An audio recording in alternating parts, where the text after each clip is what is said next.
you're fine. So similar situation here as far as like overusing a spread save, in my opinion. And I'll just play it through actually and kind of let people see here. But this ball kind of trickles through, um, a little clumsy here, but we get away with this here. And you're going to see on the replay here in a sec that, first of all, Kingsbury's like execution of it gets really clunky at a point, and there's a point where like she almost locks her. I mean, for again, you've got the 5-hole there, but watch her left cleat come down. Like that's a good way to bust your knee, bust your hip. Like you're Yeah. asking for an injury there. She's sitting on her right foot as well. But from the striker point of view, I feel like my knee is just been like what's the word? You know what I mean? Like dislocated when or dislocated, yeah. okay, Dislocated by just looking at that shape right there. My knee it looks feels hurt, very like it hurts. uncomfortable, and No. it's not too. I mean, Hyperextended. it's Hyperextended. There we go. hyperextended. Yeah, it's Yeah. not too dissimilar from the force used what hurt Dickey. Totally different play, but like that's a lot of stress that's coming on the knee there. And you can tell she's trying to get her knee down, but she also just kind of sits on her right foot, which you see a lot of goalkeepers do. From the striker's point of view, if there's enough wherewithal, she just takes a touch and goes around Kingsbury here. So you see this here. She's got her head down because she's been clipped a little bit, but Kingsbury throws it too early, and she's got her beat right there. If she can realize, okay, hey, like she's stuck in the ground. All I need to do is just go around her. She's done. Now she kind of hits into the chest here, and I like that the arms are coming down. She's thinking about that shape. You see a lot of goalkeepers struggle with on her left side where Kingsbury, her arm is tighter to her leg, which is good. If the ball hits, it's going to catch both of those ideally. But like the shape is dangerous, and she Bill, throws go back to the approach in regards to like the body, her angle run on the approach. So I think she thinks here she's in, whereas the defender kind of clips her a little bit. That might be a foul, to be honest. So now she has to, and I think this is a tricky play for what you're kind of calling out there. Like she has to step up and then transfer over again. Exactly. Yeah. So the distance wise, like I think this is a good distance for the spread save, but it's a tough thing to like time out because she throws it a little early. And again, if the striker's paying any attention, she can just round her here. But she just kind of hits it into her body. So she gets away with a little bit, but also like kind of more my complaint is like dangerous wise. Like I think I'm done watching that play like that. That's uncomfortable. You're going to be strong and flexible, be able to get through some certain stuff. But like, that's something that you're asking for some problems there. Well, my concern is first off is that in regards to like if I was the goalkeeper coach afterwards, first off I don't want to negate any sort of save situation. You want to keep the confidence of your goalkeeper from a social and a mental standpoint with the team and with themselves. But I would kind of just kind of make a mental note for myself in regard to like it's a long season. We're in May right now, and if our goalkeeper is putting their body in that type of a situation right now, like that is concerning because what is their physical well-being going to be in September? Especially if she goes to the Olympics, and she's doing that kind of stuff at training, because I don't think Aubrey's going to be, no disrespect to Aubrey, I don't think she's going to be the number one for the US. I'd be concerned about that. So well, she's only the 2-time NWSL goalkeeper of the year. So we'll see. But at 32, like, and I think you see it there, like she's clearly not comfortable with the spread save completely. She is throwing it. Obviously, she's utilizing it. Didn't one year was she W League goalkeeper of the year and NWSL goalkeeper of the year? Did that sounds happen? right. I know she went to Australia for a few years. That sounds right. This is insane. Yeah. So She definitely deserves more caps, and I mean we'll see if Nair returns. I mean she's certainly in the running for it, I think it's one of these things like she's 32. Like if you're gonna do that, you have to completely commit to it. Otherwise, you're risking injury, and you're also risking goals at that point if you haven't quite mastered a new technique. And that's really maybe a side volley is the only other thing I can think of like a new technique goalkeepers are really picking up right now. as far as like goalkeepers in their 30s, like I can't really think of anything else if I'm being honest. So can we touch on that really quickly? I know it's not on the rundown and everything like that, but obviously it's big news that Nair was not selected by Emma Hayes, which means that the injury is of a severe enough case that they believe she should stay with Chicago and continue rehabilitation. Do you read anything into that, or do you just go, no, these are just friendlies? I think they're going to do everything they can do to get Nair to play, and at the Olympics. I think that's everyone's focus right now. I don't necessarily agree with it. I think she's getting significantly outplayed by a lot of American keepers right now. So, but I think just history goes. I mean, she's got umpteen caps, and that was after a long wait from solo. So, they're going to look to get her in at all costs. If she doesn't go into camp until the day of the Olympics, they'll still play her, in my opinion.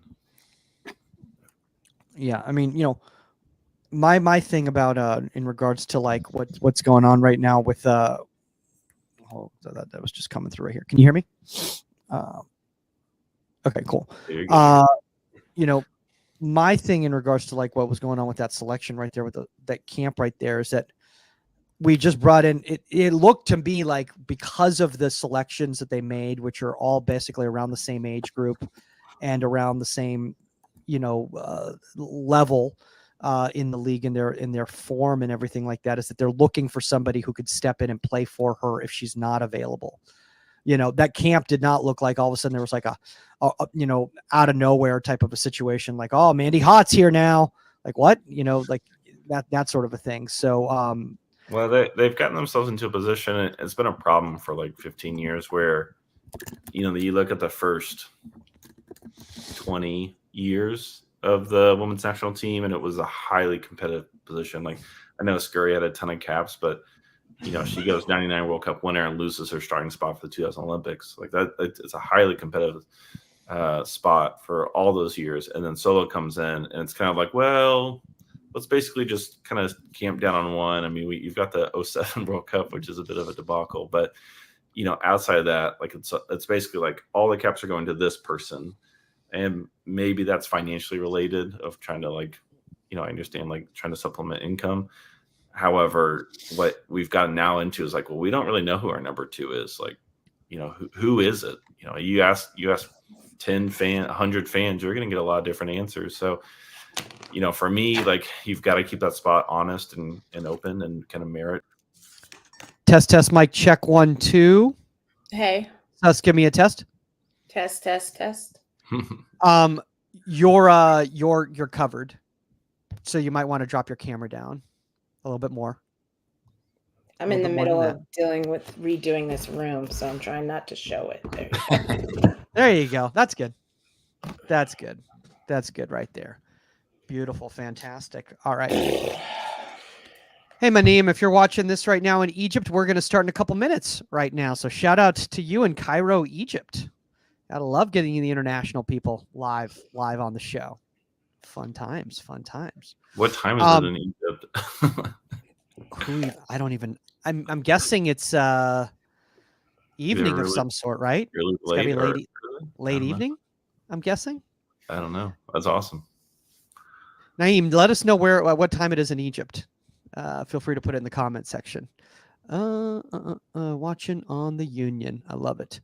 All right, guys. So Bill, what we will do is when I say here we go, I'm going to throw up the intro music, and then I'm going to leave, and then you're off and running. All right, sounds good. All right. Any questions before I start? I might be playing around a little bit in the chat and stuff as well too. Well, where were you seeing the comment? Is it Nadine? Where were you seeing her comments from? I don't even. His comment was on the Union. Oh, okay. Yeah. I was looking on the right here. I was like, I don't see it. So. Yeah. Yeah, no, it was did not show up on here. Unfortunately, the comments that are linked in here is Twitter, Facebook, and I think Twitch. Gotcha. So, gotcha. All right. All right, you ready to go? We'll get this going on my mark in 3, 2, 1.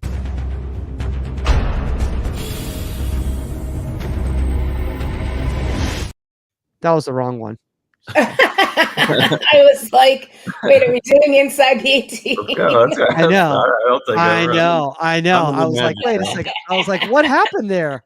I was like all discombobulated. Yeah, I was like, well, wait a second. Why is that playing the wrong video? Did I remove the gloves off intro? This is so annoying. Nothing like going live. Exactly. Hold on. Still the same one. Okay, hold on a second here. I must. All right. Hey, we're not saying we're not perfect. Hey, gloves off. Yeah, exactly. Gloves off. Ah, there. Okay, so here's first drop. Gloves off intro. Okay. All right. This should be gloves off test run. Gloves off breath. Okay. Let's see if this is the one here. If it's pulling up right here. If you guys are watching, this is the first time Gloves Off is ever going live. So that's why. And when we don't go live, this doesn't happen. Yeah, no, exactly. No problem. Definitely. No, everything goes smoothly when we don't go live. All right, let's try it again. In 3, 2, 1, go.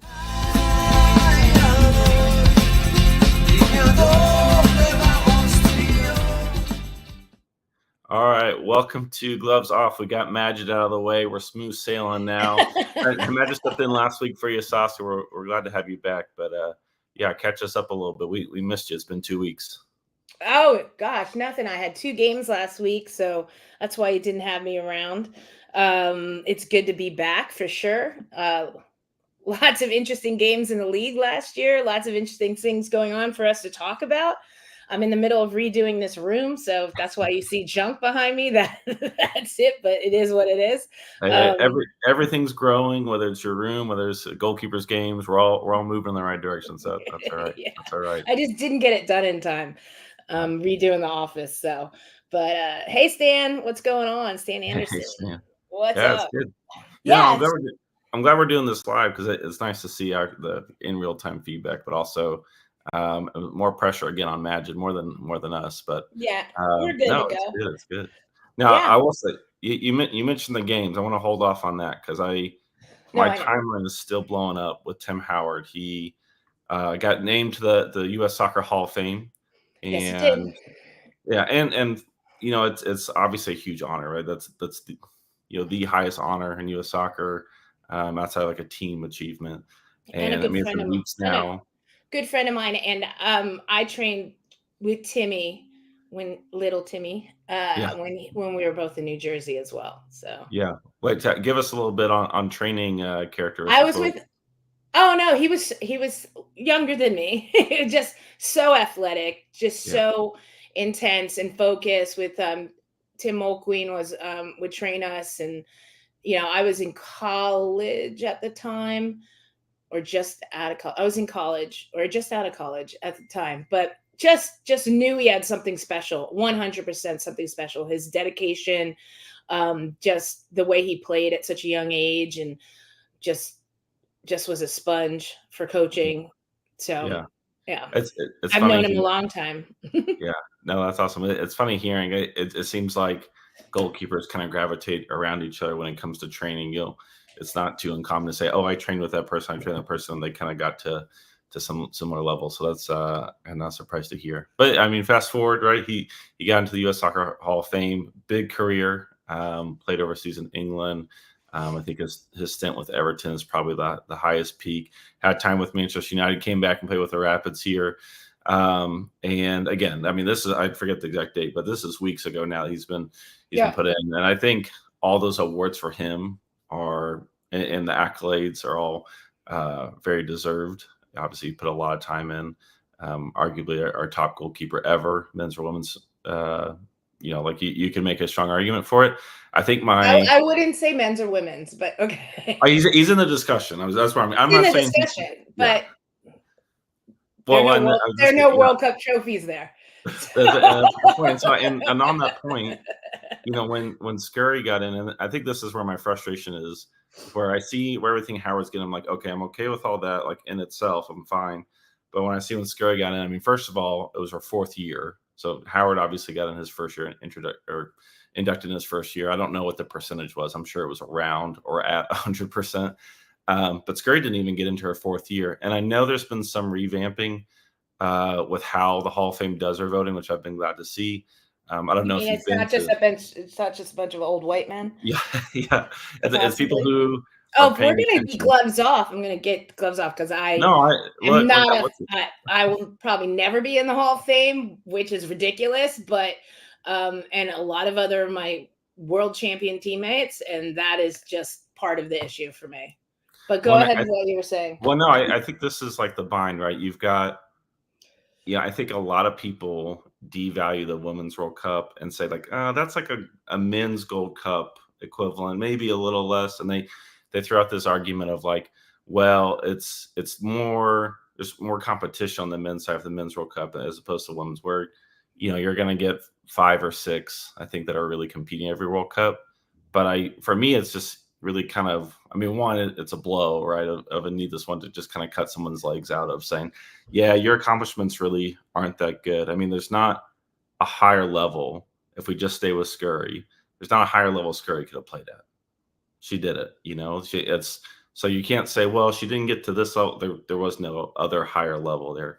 So I'm with you. It seems like the revamping process, and I'd love to learn a little bit more about it, but it seems like the revamping process has been pretty crucial because they're seeming like that you can see some of the voting percentages have changed notably. But Scurry first was eligible in 2014 and then didn't get into 2017. Had a wonderful speech, really enjoyed listening to it. But I feel like I got this sense it was like, yeah, well, pat on your back, congrats, you kind of did something. Anyways, we're going to move on with the men's team. It's like, look, it's the U.S. Soccer Hall of Fame. It's not the U.S. Men's National Team Hall of Fame. So I don't know when you think of like. I'll put it this way, and I've always said this. If the men won a World Cup, the entire team would be inducted into the Hall of Fame. They'd build a wing for it. Like they would build a wing. It would have like little like bronze heads of every player. It would walk through the men's World Cup room. Every single player on that team, the team itself would be inducted into the Hall of Fame. And you can come at me, anybody listening right now, but it's true. Period.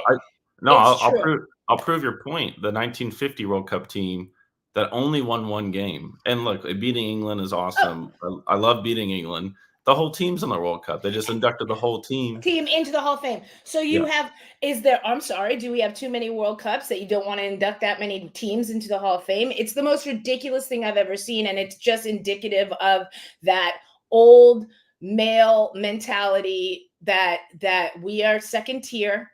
And it's like, well, yeah, it's so, somebody explain it to me. The 91 team should be in the Hall of Fame.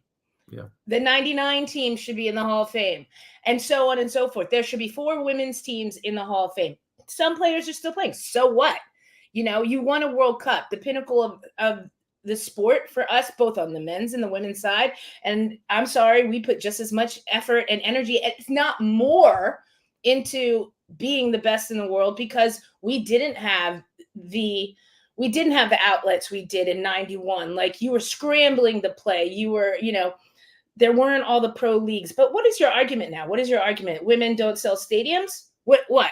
I'm sorry. Last time I checked, Liverpool selling out, Manchester United selling out over in Europe, Barcelona, like they're selling out their stadiums. Every time the U.S. women, we won in front of 90,000 people. We played in front of the largest crowd at Giant Stadium. We sold out every single NFL stadium we played. So your argument that people don't care about women's sports is just done and mute. That's obvious across the board with with women's professional hockey, with everything. You're just an idiot then.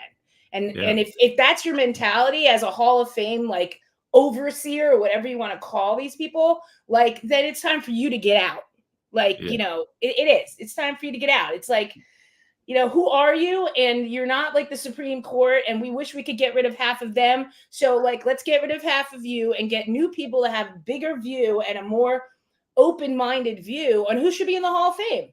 Yeah. Half the 99 team isn't in the Hall of Fame. Tish Venturini got inducted with Tim, right? So great. But it's like a trickle.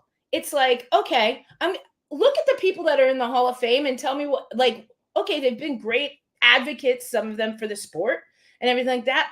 But last I checked, like number one, like, winning world championships is much the biggest thing you could do. And if you're telling me that, well, it's got to do with character, well, I think that's bullshit too, because, excuse me, I'm not allowed to say that, because there's some people in the Hall of Fame that have horrible character and don't even let me go there. So it's like, I don't understand the Hall of Fame. And to me, like I said, I'll never be in the Hall of Fame, no matter. I've been in 2 World Cups. I've won a World Cup, everything like that. I've played pro all over the world, just like Timmy, just like everybody else. I think my what I've given back to the sport speaks. I've been a coach at the college level. I'm a broadcaster now. I'm a co-owner in a team. I'm helping raise awareness, everything. I'll never be in the Hall of Fame. I'll never be in the Hall of Fame because they're never going to put a full women's national team in the Hall of Fame. It's not going to happen.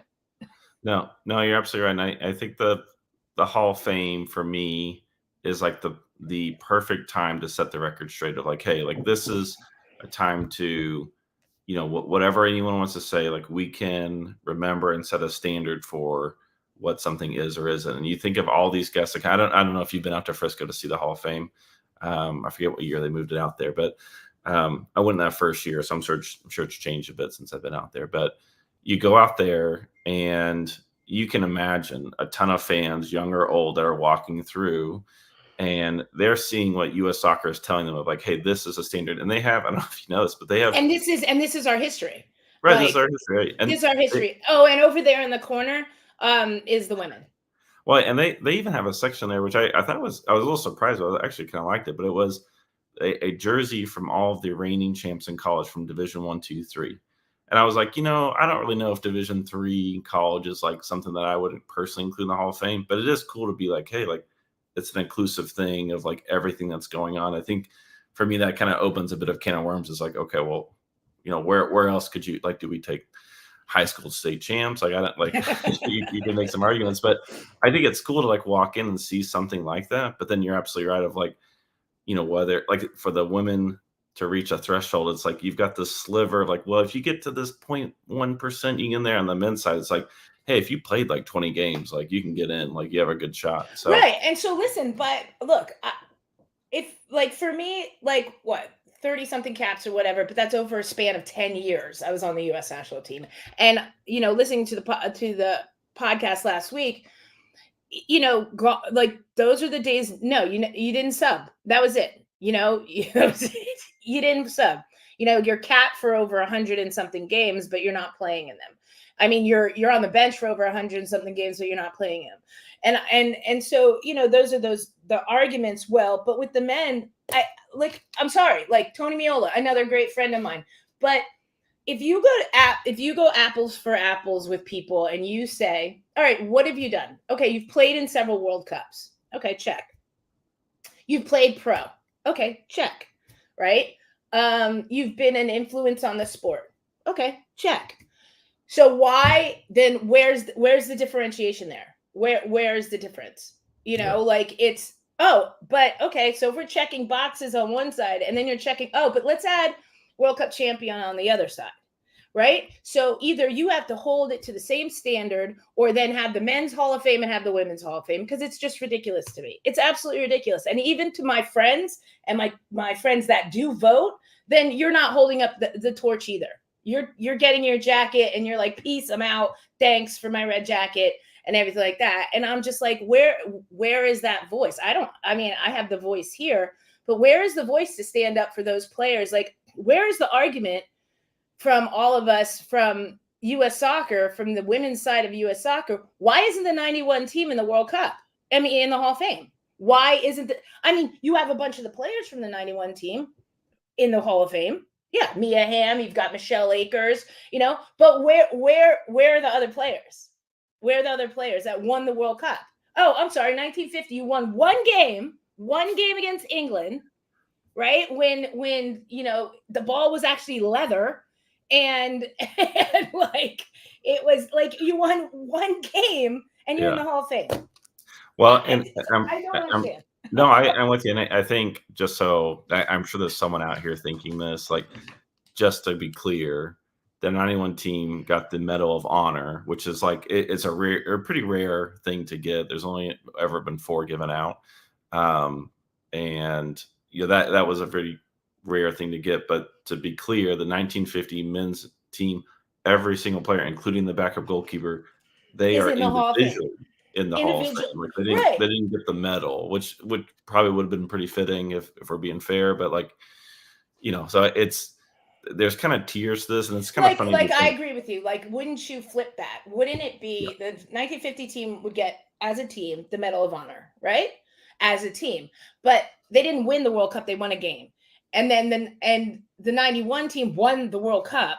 So every single player on that team should be in the Hall of Fame. And listen, if this was on the men's side and they were doing this to the men, I'd argue it too. I'd be like, why does the 1950 team have everybody in the Hall of Fame? And let's say the 94 men's, if they had won the World Cup, although great showing, if they had won the World Cup, they should all be in the Hall of Fame. Like, I'm arguing that they should be, but the standard should be the same. Yeah. I told you you were gonna fire me up. No, it's good. I'm glad it started with this and didn't end with this. So, no, I need to do a little bit more personal digging on how to do the voting now. It does seem like it's a lot better. I know there's a bit more transparency. I've seen voters just put, which I've always appreciated, put the rationale of I voted for this person. Here's why I did not vote for this person. But that's pretty rare. You don't see a ton of people doing that. So I think there's still gains to be made there. I do too, and I do think it tends to be not I don't want to be a popularity contest. Like, who's in the Hall of Fame, who's voting, and who's your friend that might be up for a nomination as well. Yeah. And and I don't know. It's I don't put much weight in it. I'm really proud. I sent Timmy a message and I was like, congratulations on the Hall of Fame. Of course, I sent Tish a message, congratulations on the Hall of Fame. But I'm just like, all right, it is what it is. Like, you know what I mean? It is what it is. I got two World Cup medals over there. So I'm like, you can take you can hang your red jacket somewhere else. Yeah, that's fair. You won you wouldn't trade those for the jacket. No. Stan, let me first say I love the old picture from. He looks like Greg Brady, doesn't he? He does. I was gonna try to guess the year, but I was like, I don't know if we're gonna try to guess. I don't know. I don't know about a Camp Shout Hall of Fame. I don't. I feel like we're talking about voter bias. We might have some voter bias on that as well. I mean, you know what? I would rather have a goalkeeper Hall of Fame where we like a bunch of, I don't know, like I think at least it'd be a little more across the board. Unless it's, I don't know. I just think, first of all, Hall of Fames are Hall of Fames. And, like I said, like people, I don't want to like knock people. They've contributed so huge, but when you see like that disparage, when you see that's what makes me mad. Like, I'll never take anything away from Tony, from any of my fellow goalkeepers on the men's side and everything like that. I loved training with them as well. They're my friends. They've worked their butt off. I mean, 300 and something games in the EPL, like, is huge. And what Timmy has done and what he continues to do for the sport in broadcasting and even overcoming his own, deficiencies to be able to be such a solid broadcaster. And like, I have nothing but respect for the guy. I just wish that it was like, it was even across the board. That's all. No. And I think that's where the rub is. And Stan, correct me, not a Camp Shutout Hall of Fame, although that would be interesting, but doing like a one through Camp Shutout, doing a goalkeeper Hall of Fame. And I honestly, I love it. I think people, if we're just being honest, I think there are a lot of people who would be uncomfortable at the idea of there being more women than men in it, because they can't wrap their head around that idea. But then it's like the goalpost moving of like, well, for the men, if you do this, but for the women, you've got to get way over here.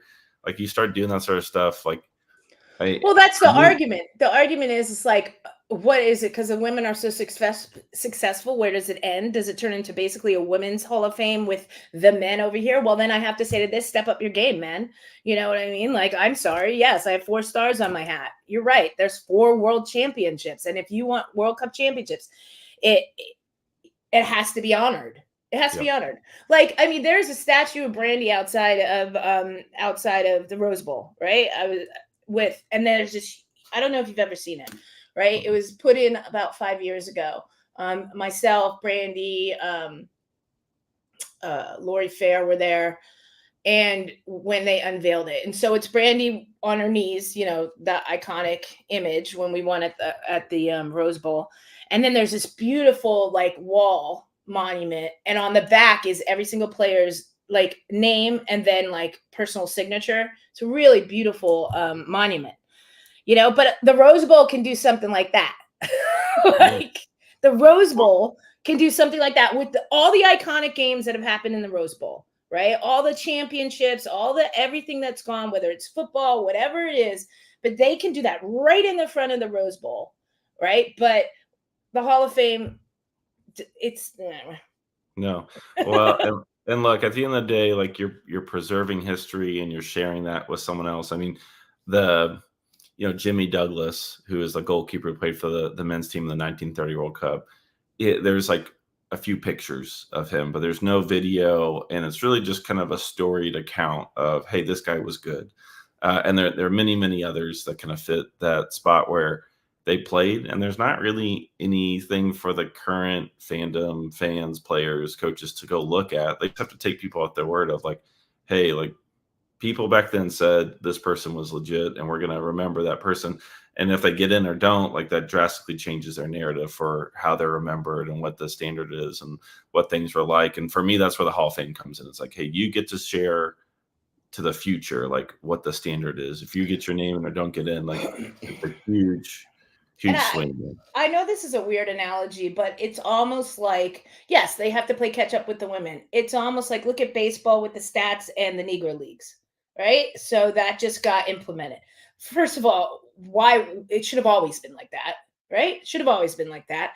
But it's almost the same. It's almost like, oh yeah, thanks, Bri. Here's your shirt. But here's so-and-so from like wherever he's in, and it's a huge hoopla, and it's just, guys, catch up. Like, but we've been playing catch up our whole life.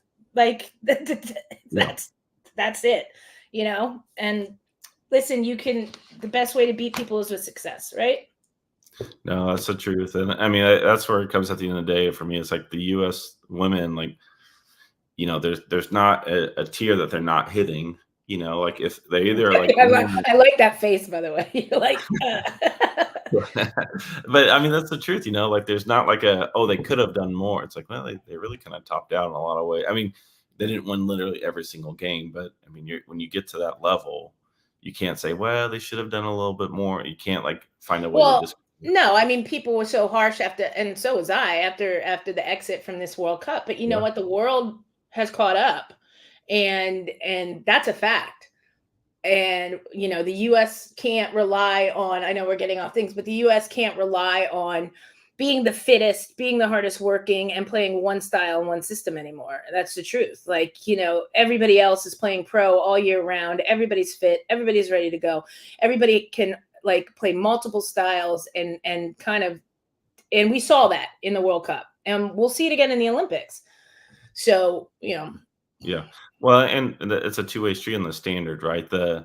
If the argument is, hey, men, step up your game and get to like now going forward, if the women don't win World Cups, it's not like a convenient standard dropping of like, well, like you don't get to say that. It's like, no, the standard is like you still go win. You've done it before, you go do it again. Yeah. Like selfishly, I get really annoyed that I think 2016 maybe was the last time we had an American keeper named in the World 11 for the Women's Awards. But it's been, we're coming up on 10 years for that. We haven't had someone like, for me, it's like, that's the standard. It's not like, well, it's competitive. But, and I know we're going to go into this with, I know Timmy had brought it up in his article in Soccer America, but I was reading the article and listening to Timmy's comments about if there had been a drop off, the drop off in the quality, and we can go to the men's side or the women's side. And I was thinking about it in the sense of, yes, we had a run of great male goalkeepers like Tony Meola, Casey Keller, Brad Fiedel, Timmy Howard, Zach. Like we have a run, but I think when I think about it, I think about I think in the beginning we had a commitment to goalkeeping with the Timmy Mole Queens, with Stans, with Paul Blodgett, with goalkeeper coaches in the beginning, and a commitment to goalkeepers that I don't think was on par with the rest of the world. The rest of the world had the same kind of equal level of commitment to goalkeeping, and like we've always talked about, gone are the days when you shove the goalkeeper in the corner, but now you're seeing a commitment to goalkeeping, or goal player, as Franz Hook wants to call it, that Manchester United has like a goalkeeper coach for each goalkeeper. Like there's and so where I think we are falling behind on that is I don't think we've kept up with the pace of the commitment to a goalkeeper on a team. Like, I don't think that there are like a slew of quality goalkeeper coaches across the board, enough to go around. You see kids that go to college, and some schools don't even have a goalkeeper coach still. And so I think where we're seeing that drop off in that is that the commitment isn't there, whether the budgets aren't there or anything. So even on the academy level, on the club in Europe, you have academy, they have goalkeeper coaches, they have the whole thing. Here in the club level, you have maybe one director of goalkeeping for like 40 teams. Like, the commitment has dropped. The commitment's totally dropped. And so if you're wondering why the level of our goalkeeping has dropped, because the commitment around the world has raised, and ours has either stayed stagnant or it's not growing fast enough. Yeah, I think that last point's pretty crucial. And let me just read this quote by Howard here on, just so we can put all this together. But basically, there was a big narrative of like Howard was the last great goalkeeper, and again, that is kind of debatable on what you want to see. But I think there's some truth to it for sure.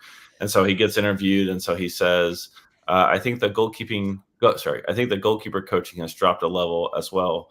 If I'm being brutally honest, when you look at these top level goalkeepers that we produced through the years, they've always had high level goalkeeper coaches. I can say that because I've seen the worst of the worst. I've seen the best of the best in my career. I think high level goalkeeper coaching is down. The game has continued to evolve, and I don't know if our young goalkeepers are getting pushed as hard as they need to their breaking point. And let me just say this real quick. For me, I mean that's. You're free to say what you wish. I think for me, one, it's very, very difficult to say what the landscape of the goalkeeping coaching is like in our country, because I can't speak on South Dakota. Like, I don't know what's No, of course. You can't make a blanket statement. Right.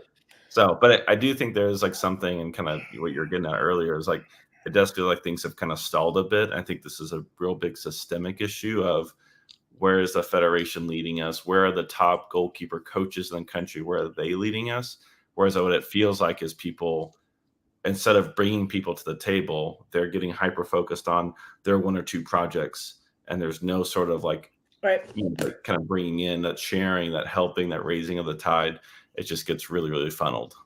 But I also think that, I think that the problem with that is it's not. I think a lot of it comes down to finances as well. And I hate to say that, because, we have the pay to play system and stuff, but the money's not going to the goalkeeper coaches. And what you still see in this country is, all right, we're going to grab that kid that just came out of college. We're going to let him coach our club goalkeepers and stuff like that. We'll pay him like $200 a week or something like that. And they're okay with that. But you're going to go and dump all this money into a head coach. And that's what I mean by the commitment. And that happens.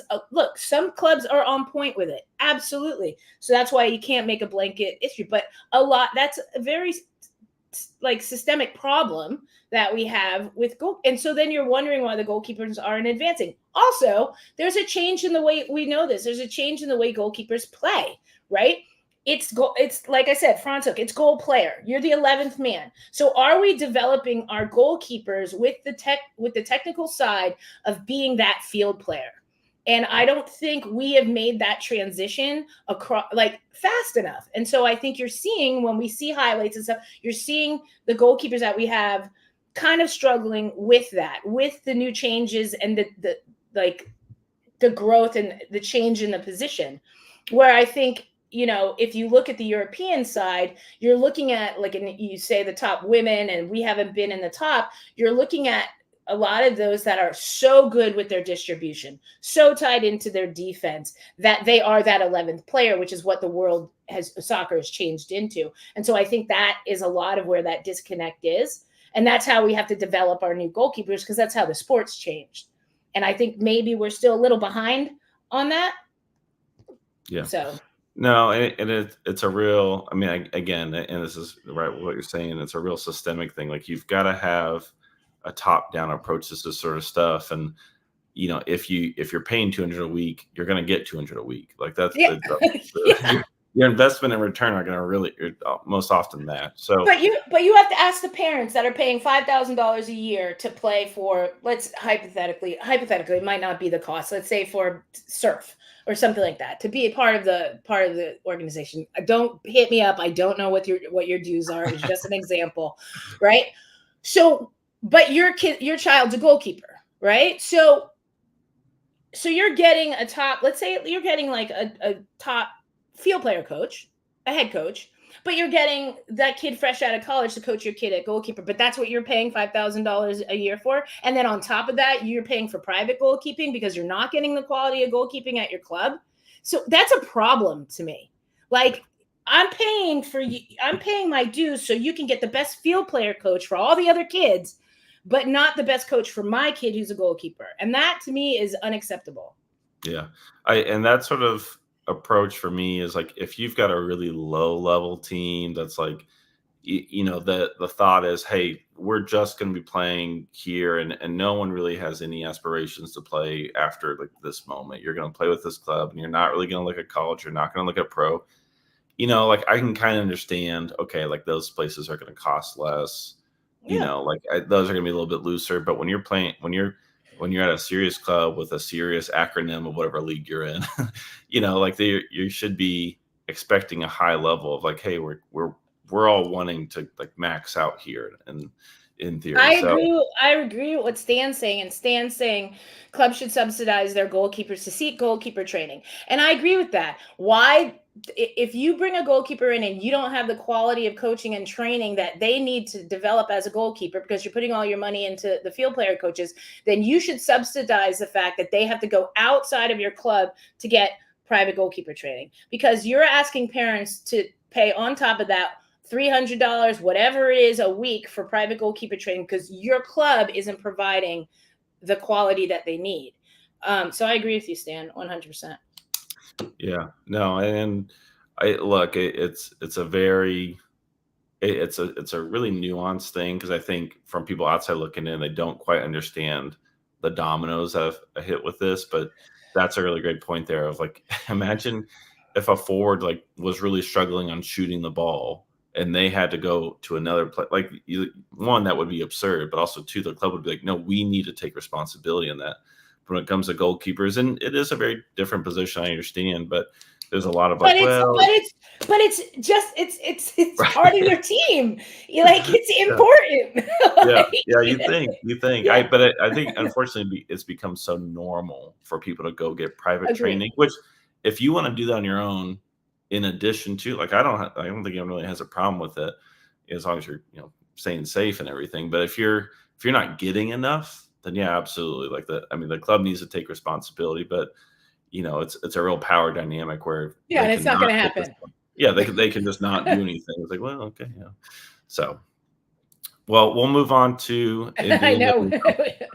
No, it's good. And I'll be honest, like, a lot of this ties in because we're going to look at some goalkeepers here that we're looking at it from a holistic sort of level.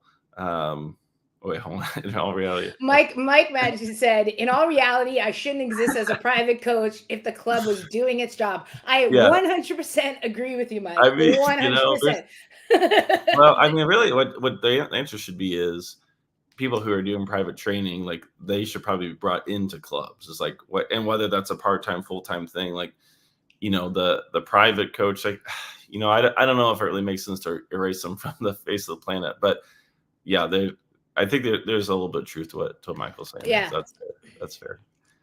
But yeah, we're gonna look at the NWSL today, and we're gonna go through a few goalkeepers here, and I'm gonna start in Portland. Now, I think people look at Portland; they're fourth in the table right now.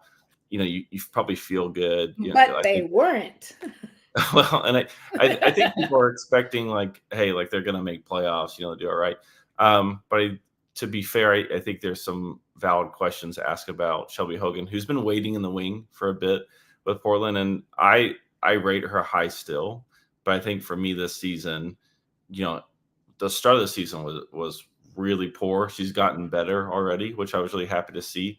But I think from her game, she's being asked to do things that I'm not quite sure that she's really quite ready there for, or it matches her play style. So I'm going to show a few clips here. And I think the big thing that kind of hurts her game is that her feet are pretty slow, but she has a lot of power. So you can see kind of this moment here. And I think this is something that a lot of goalkeepers, they can go close it down. And you have Barbara Banda, who that's a whole podcast on its own, right? Yeah. And coming with this through ball and everything like that. So the argument here with Hogan is, I think she's a little deep on her line. And this is part of what we're talking about. Like, are you not reading the game properly? Like, there's pressure on the ball, right? So you have pressure on the inside of the ball. Banda's driving into the top of the 18 around the penalty spot. Your defender makes a slide to try to steal the ball from her. Banda maintains possession, but Hogan's so far back on her line that now she's doing that thing that I always say goalkeepers don't do, right? Don't say, oh my God, I should have been out there. I should have been out there sooner, and then just go. Because this is one of the best forwards in the entire world, and arguably right now in the NWSL, and she's waiting for you to do that. And so when this ball, like, these are the decisions that you're talking about, I think, where it's like the next level is that the anticipation as a professional and the understanding of what's going on in front of you, it's got to be proactive and not reactive. And this to me is like reactive goalkeeping. It's okay, I'm here, I'm maybe 3 yards off my line. This ball is like, it's a 1-for-1 tackle here. Like, they both go for the ball. I think she could have been closer. I think this would have gone a different direction for me. No, absolutely. And I think you have to kind of know where your strengths and weaknesses lie. I mean, Hogan's not the quickest. She might have the slowest feet in the league. So knowing that, if you're going to put yourself in a position where you want to go down the line, you've got to sneak up a bit. And also sitting in here, like, I don't really know what it does for her here. I mean, I don't know what she's worried about, because if she's worried about Banda chipping her, right, that chip's not on. It's a 50-50 foot race, and I can't see who the defender is on her right now, but it's a 50-50 foot race that she doesn't have the space nor the time to try to chip Hogan. And Hogan has to, in her evolution of professional goalkeeping, has to realize that and steal that space where you can, because now what's happened is she's trying to steal space, and Banda's got the ball back on her foot, and she's just like, thank you. Well, and you can see, I mean, it's almost like 2-1 on the steps of, if someone is faster than you, like, you have to really be mindful of this. But as Hogan steps up, like, her body gets really upright. It's very slow. It's sluggish. And even when she starts closing in on space, I mean, it's like, if your opposite is that quick, like, you either need to start higher or end up just getting set and make them come to you, because running down this line, she's just going to roll you every time. Yeah, and so the decision here is not to go down, because basically as she's coming off and she's late and out of position coming out of her line, I think that she's got to realize that that ball bounced right back to Banda's foot. So she's got to stop, move her feet, and stay big. And instead she's like, just continues forward, I'm going to go down, and that's not the play right there. Yeah. And to give her a bit of credit, I mean, look, it's not an easy save. I think it's not. But at the same time, for me, like, the problem isn't so much how difficult it was or wasn't, and more of like, did you know what was most efficient for you to do, and did you go execute on that? Because even times when you do that, you play it perfectly, you still get beat, and that's going to happen. That's the game. But for me, like, kind of just circling all this, she's choosing a tool that's just not going to fit the job. Right. And if you watch Banda's touch, she goes negative. Yeah. Right. So she takes the ball back away from Hogan, out of her reach. So she's like, let me cut it back, because now you're never going to reach the ball. So she cuts this back towards the top of the 6. And so she just basically dribbles her. And listen, guys, when we say this stuff, like we're not always going to agree on things, but I guarantee you she knows this. Right? Like, Yeah. but Well, and hindsight's 2020, and obviously in the moment here, but I think to that point, Hogan's probably looking at this and be like, wait, and as any goalkeeper does, you're thinking, hey, how can I do better? How can I be more efficient? How can I change this? And she's going to look at her position and think, I wonder if I was a step forward, because that's really all it comes down to. I mean, she's about a yard behind on the play. If she was a step forward off this play, she probably just gobbles that up pretty easily, and we're not even talking about it at all. But it's that one step, that 1 or 2 yard difference that's going to add up here. So. But kind of moving forward, I have a few more clips on Hogan's game. I'm trying to show like a little bit of kind of what all she can do. And for me, like this sort of stuff is this sort of stuff is why I really like her game, because she does have this complexity where she's thinking out a bit. You can already see from her body shape here. She's not, you see a lot of goalkeepers, they get squared up on the ball, but like the shot's not really going to come here. So she's already thinking about the cross, which I love. And this is a really easy play. You can see how she shifts off early as she gets closer to the end line.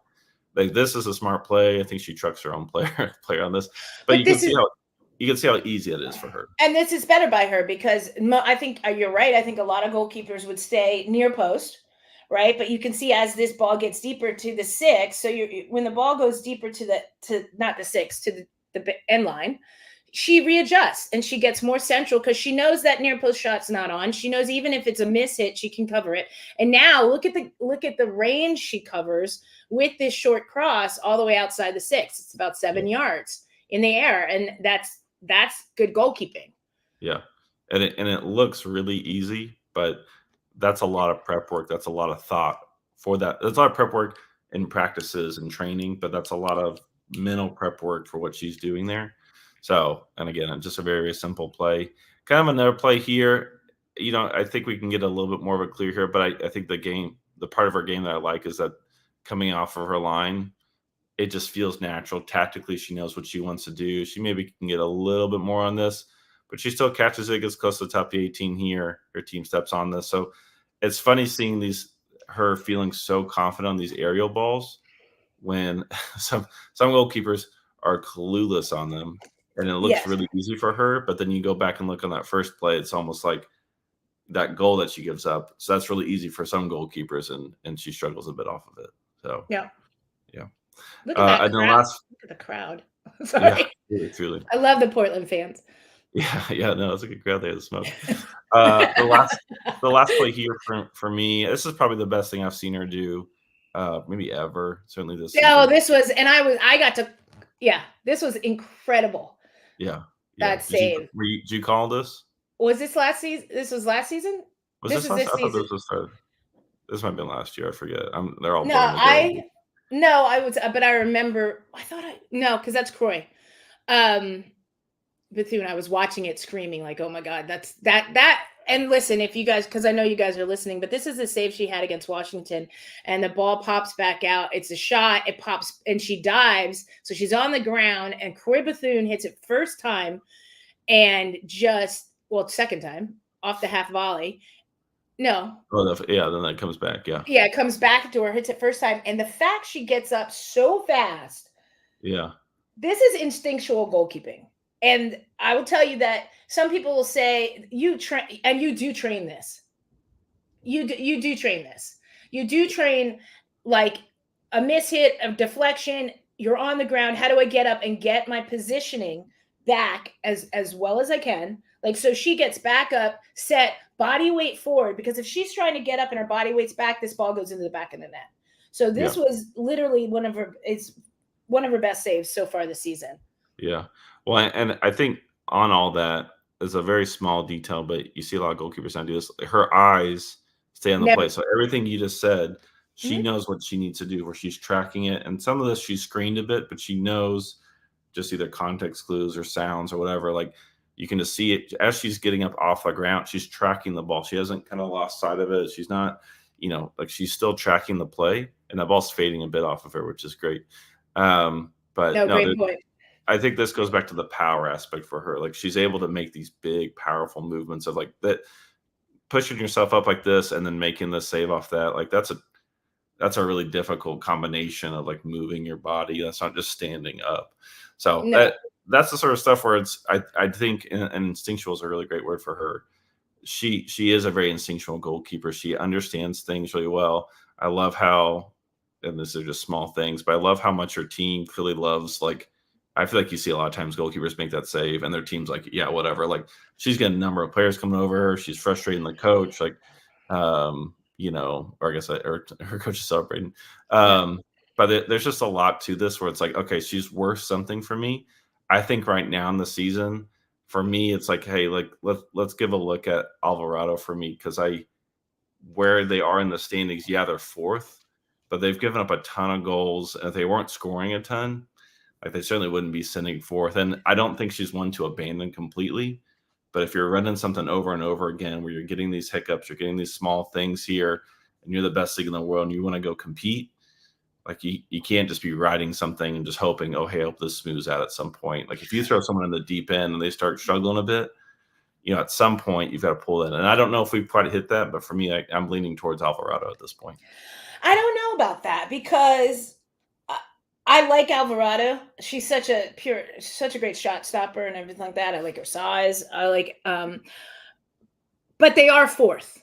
Okay. And when when the majority of stuff I've seen from Alvarado is obviously not playing, in this league. So I'm rolling clips of her right now. This is from her time in France.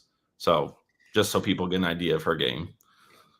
And I like, but I don't know. I don't know if I'd abandon Hogan. And I think what you have is the option possibly in the summer tournament.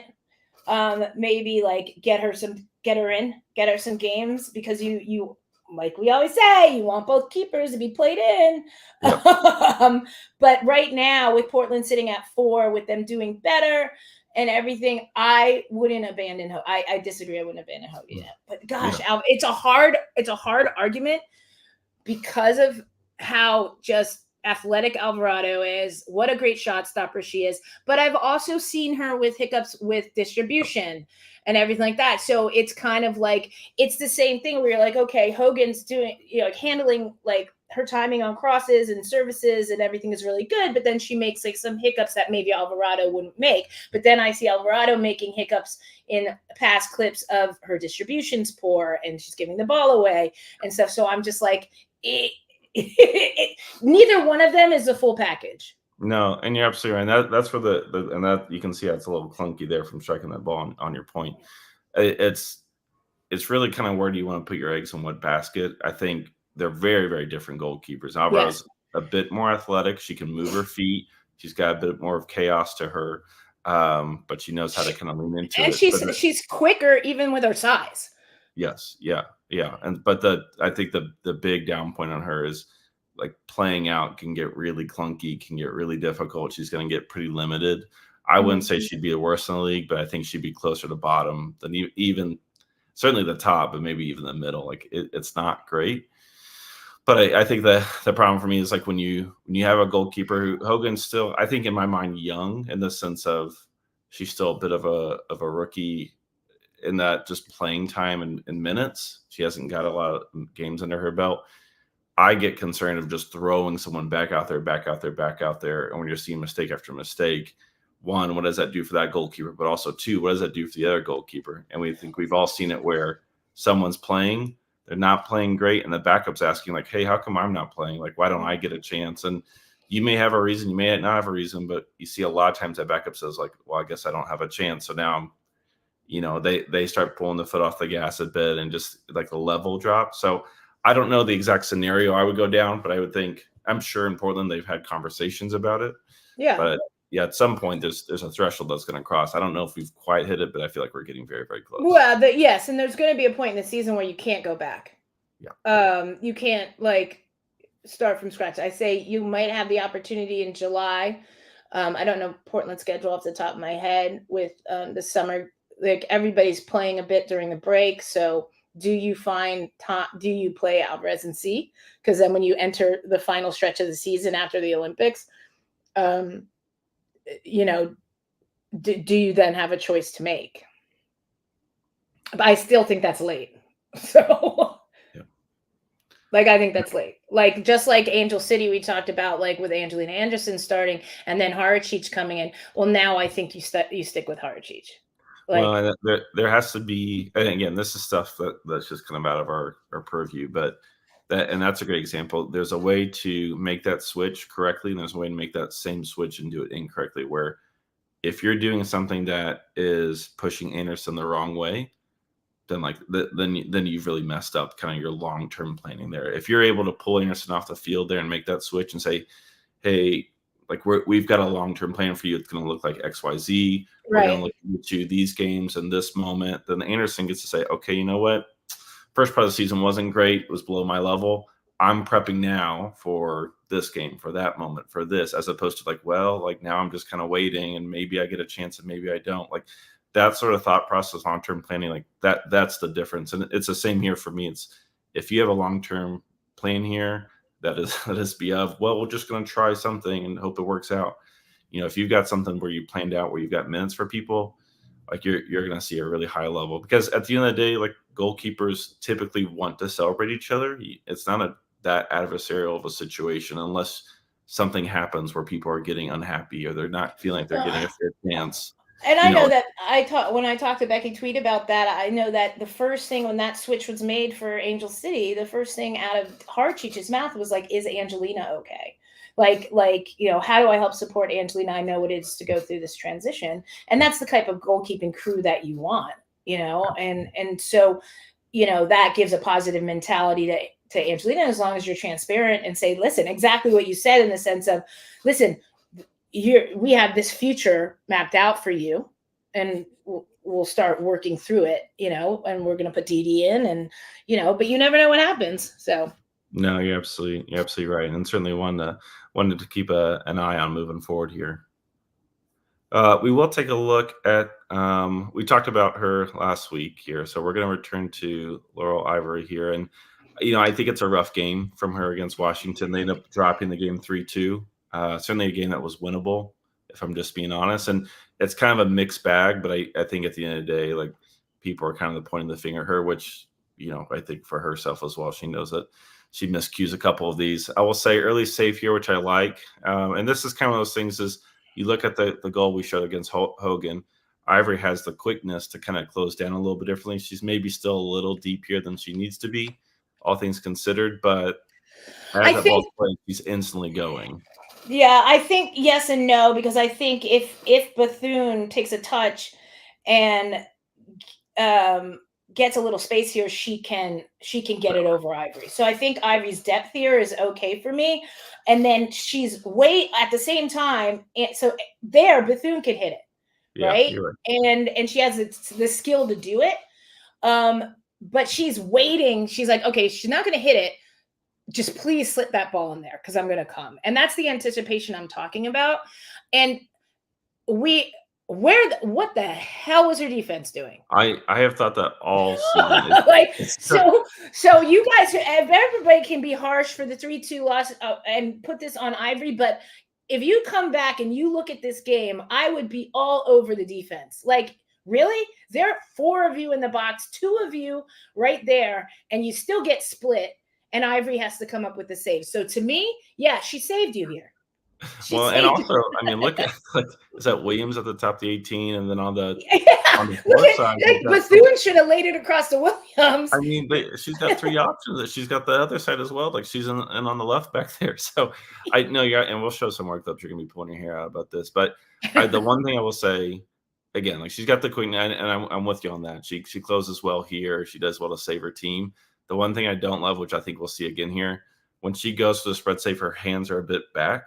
Yeah. And then you're going to see us again on the penalty where, because her hands are back, she ends up the ball ends rolling off of her. So you want to think about rebounds of where you're pushing that. This ball goes into the body. It's not a big deal. It's a little clunky, but the thought is there. And look at that clear. Jesus. Yeah. This is why Seattle, and we have to remember something. Seattle really was just not Seattle in the beginning of the season.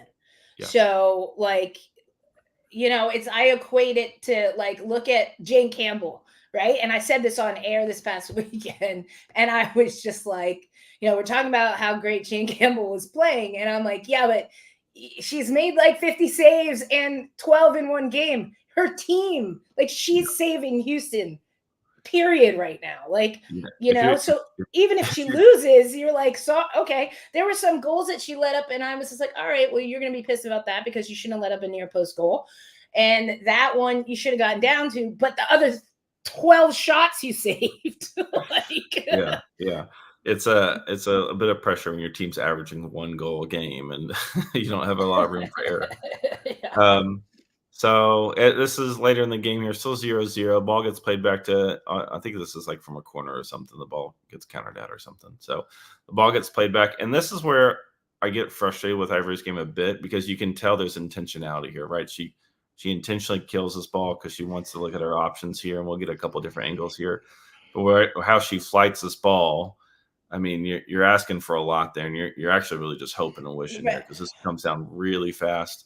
But and then this is her fault, and this is 100% Ivory's fault because that's not the ball, and at all. She's got her outside back. She's got her center back out to the left, wide open. She kills the ball. She has to take 3 touches to do anything with it. So I don't like the setup. She kills it too dead under her feet. But in my opinion, she was always planning to serve this ball. Yeah. When I know that this short ball, you've got Williams, or is that Rodman? That might be Rodman. It's Rodman. You've got Rodman poaching, but still your center back that just popped out wide that should be able to handle that. And then they'll go one touch through the middle. That service is not the service. And that's got to go out wide. You can't go up the center with this ball. Look, but this is where Ivory hasn't developed enough. 1, 2, 3, 4. There are 4 Washington players and 1 of your players where you're serving the ball to. Well, and I think that's something you get away with in college. Like you can do this at Virginia, and you'll basically be fine. But I mean, this ball doesn't come. It doesn't take long to get back down. And again, the defense isn't great on the tackle there. She just gets blown through. But no, you're absolutely right. You're just asking for a headache, and this isn't going to come back down your way every single time. But but when it does, and you have to remember in the NWSL, when it does, it's going to be you're going to have a shot on goal. And that's and you ended up with a goal against. So and I think look, we can look at I don't know who the center back is, but like this is a poor tackle here, but no one cares about the tackle. Everyone's saying like, hey, why did you play this ball? And then your teammates are going to think, hey, what are you doing? Like, why are you dropping a free ball here for them to just go run on us? Because we're out of shape now. We've got to go deal with this. I will say, I think she can save this out, or she can save the play. But and then we talked about this last week. It's like the athleticism. She's on average at best for league, if not below it. And I think that if you have a different athletic goalkeeper in here right now, that's a save. And I would even say, like, if look at the spacing here. She's shooting top the 18. If you can't find some footwork to just get a little bit of, because she's an inch or two off this save, right? So she's in the ballpark. But if she can't find some footwork to push and get your body to cover more of the ground. Right. Like, you're not really thinking about what you can and can't do effectively. Like, if hey, I'm not a 6'3" monster that can just cover every corner of the goal, you've got to find a way to move your feet. And whereas, like, for me, it feels very stuck in mud here. Yeah. I'm sure part of it's mentally. She's a bit frustrated from the turnover. I understand that. Maybe a bit overwhelmed. Who knows? Yeah, but that should amp you up even more to save your butt. Yeah. And to me, what she does here is she double sets, and she sets 2. She's already 2 wide. She double sets stagnant and not a quick step to the right. Like, she's got to have some sort of a gauge that Bethune is curling this. I mean, it's kind of obvious. And then she still sets flat, which makes her look like she's stuck in mud. So you're absolutely right. She gets absolutely no push off whatsoever. Yeah. And I think I tell you 9 out of 10 times, if she sets and does this right, she makes a save. Yeah. Cause that's not buried all the way over. It's not a bad shot, but it's not all the way over. It looks farther over than it is, cause she tips it towards the post there. Yeah. So that's coming in, and she pushes it back. So, we see that play, and we move forward here. It's 1-0. And this is kind of what I was talking about with the hands being back on the spread save. So when we zoom in here a little bit, you'll see, because she steps here for the spread save, which is fine. She's doing what she can. but this ball's going to roll off of her because she's kind of spinning out of it. She's leaning out of it a little bit here. When this is one of those things where you got to be brave and keep this ball going away from your goal, not going into it.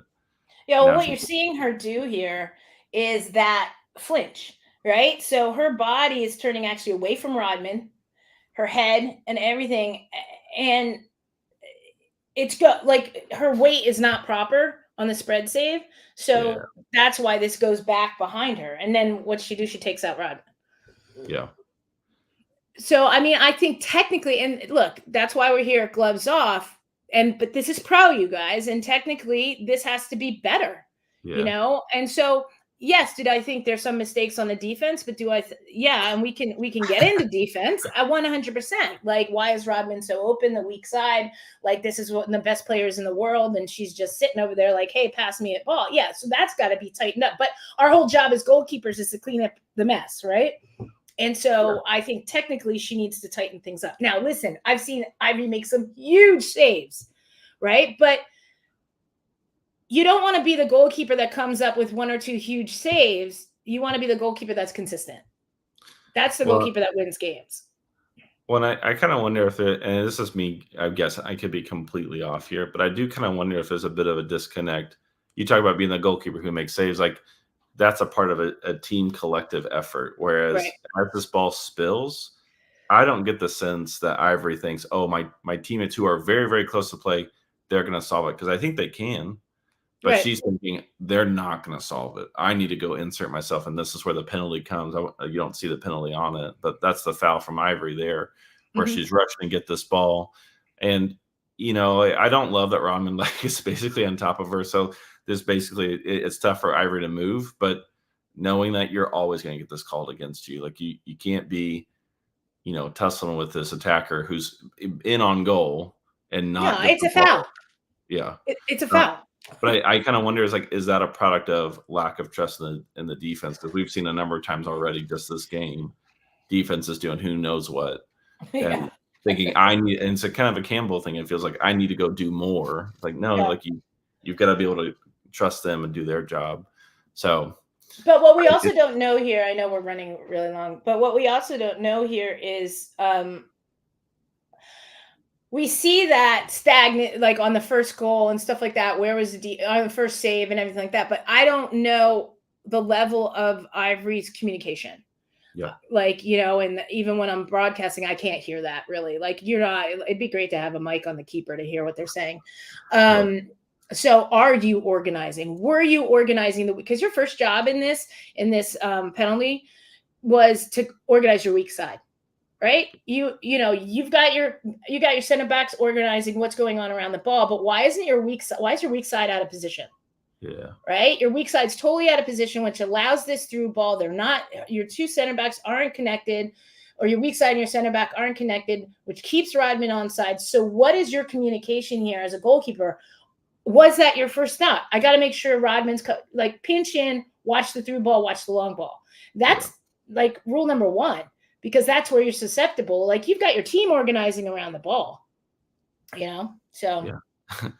I love the goalkeeper mic for. Honestly, that would be really entertaining for me. I feel like for most people they'd enjoy hearing what they have to say. I think for goalkeeper coaches it'd be interesting, because I would want to know.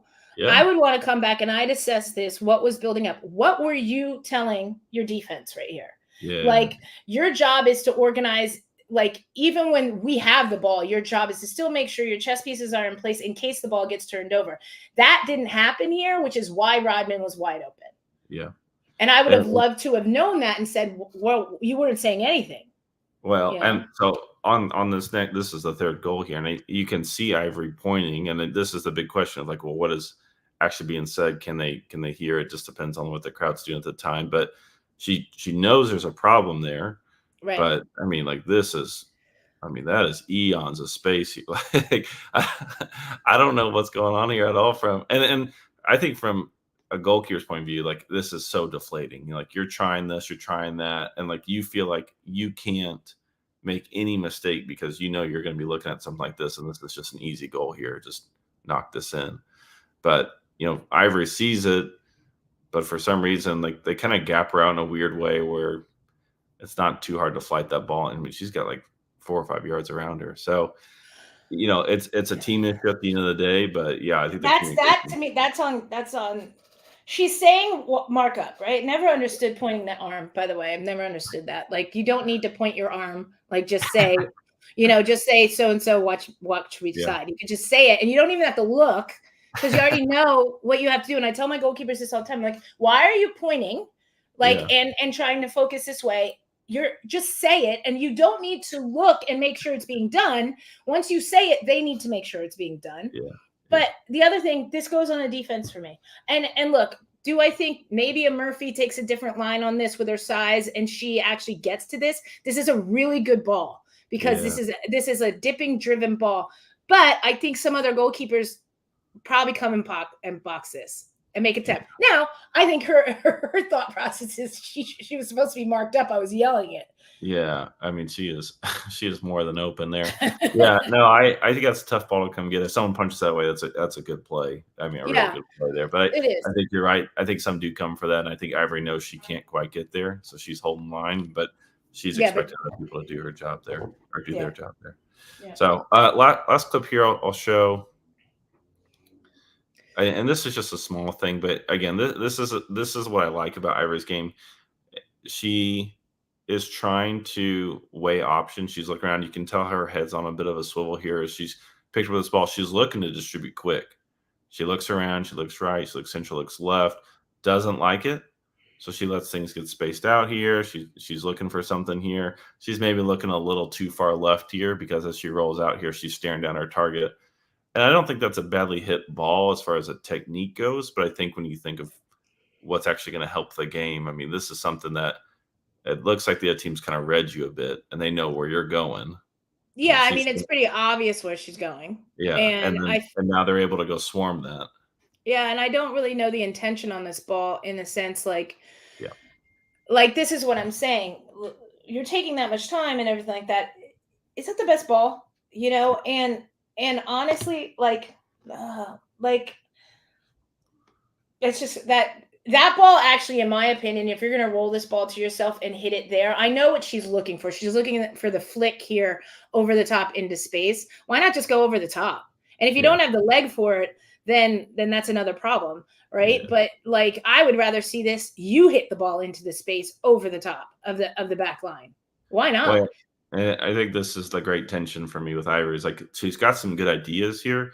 It's just the execution gets off, and part of this could just be getting settled in. I mean, we talk about Hogan not having a ton of minutes. Ivory is, a third of that or so. She's still pretty fresh in a lot of ways. So I understand that, but you've got to think about just from a selling point of hey, you've already turned over a bad ball, and she had other ones in this game as well.